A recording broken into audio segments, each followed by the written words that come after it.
Le prince Kasongo et la sorcière de la forêt maudite. Il était une fois, au cœur des vastes et mystérieuses terres d'Afrique, un prince nommé Kasongo. Ce prince, fier et redouté pour ses compétences en tant que guerrier, régnait sur un royaume prospère mais troublé par des conflits incessants. Un jour, alors qu'une guerre terrible éclatait avec un royaume voisin, Kasongo fut défait par ses ennemis et fut contraint de fuir pour sauver sa vie. En errant dans la forêt dense, Kasongo trouva refuge dans une clairière étrange cachée derrière un rideau de brume et de feuillage. Cette forêt, connue des villageois comme étant hantée, était le domaine de la sorcière Ebele, une entité redoutée et mystérieuse. Le prince, épuisé et désespéré, ne se doutait pas qu'il avait pénétré dans le repère de cette sorcière légendaire. La nuit tomba, et alors que Kasongo sombrait dans un sommeil épuisé, il fut visité par un rêve étrange.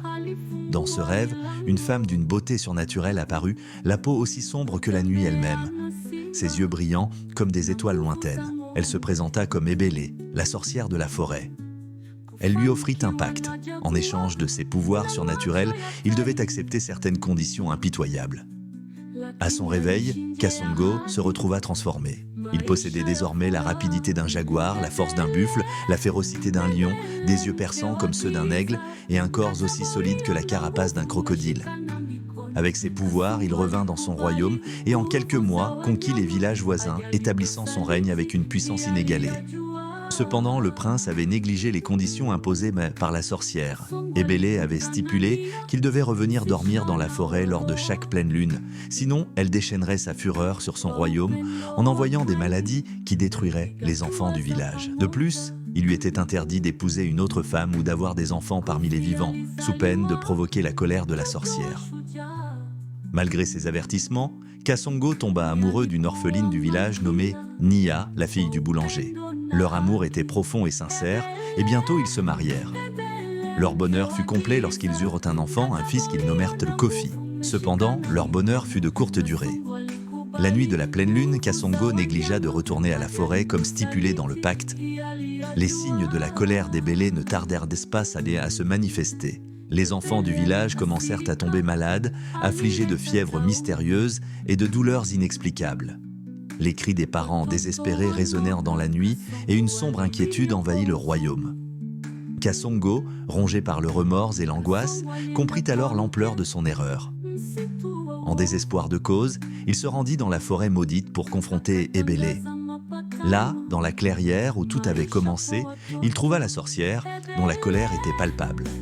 Elle lui reprocha sa désobéissance et lui rappela les termes du pacte. Déterminé à sauver son peuple et sa famille, Kasongo implora le pardon d'Ebele. Il lui offrit toute sa richesse, ses conquêtes et même sa propre vie, si cela pouvait apaiser sa fureur. La sorcière, impressionnée par la sincérité de sa repentance et son amour pour sa famille, accepta de lever la malédiction, mais imposa un dernier sacrifice. Kasongo devait renoncer à ses pouvoirs et donner sa vie en échange de la santé des enfants du village. Kasongo accepta sans hésiter. Dans un acte de sacrifice ultime, il offrit sa vie pour sauver les enfants du village, scellant ainsi le destin de son propre corps.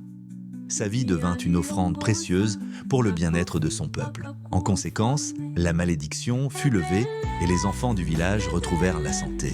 Nia, l'ancienne orpheline devenue reine, guida le village avec amour et sagesse, honorant la mémoire de Kasongo et élevant leur fils Kofi dans la paix retrouvée. Quant à Kasongo, son esprit guerrier, désormais libre des chaînes de la terre, veilla sur le village de Mboka Kasongo. De son royaume céleste, il protégea son peuple avec la même bravoure qu'il avait manifestée de son vivant. Leçon de l'histoire. Le conte de Kasongo enseigne que le véritable pouvoir réside dans le sacrifice et la responsabilité envers ceux que l'on aime.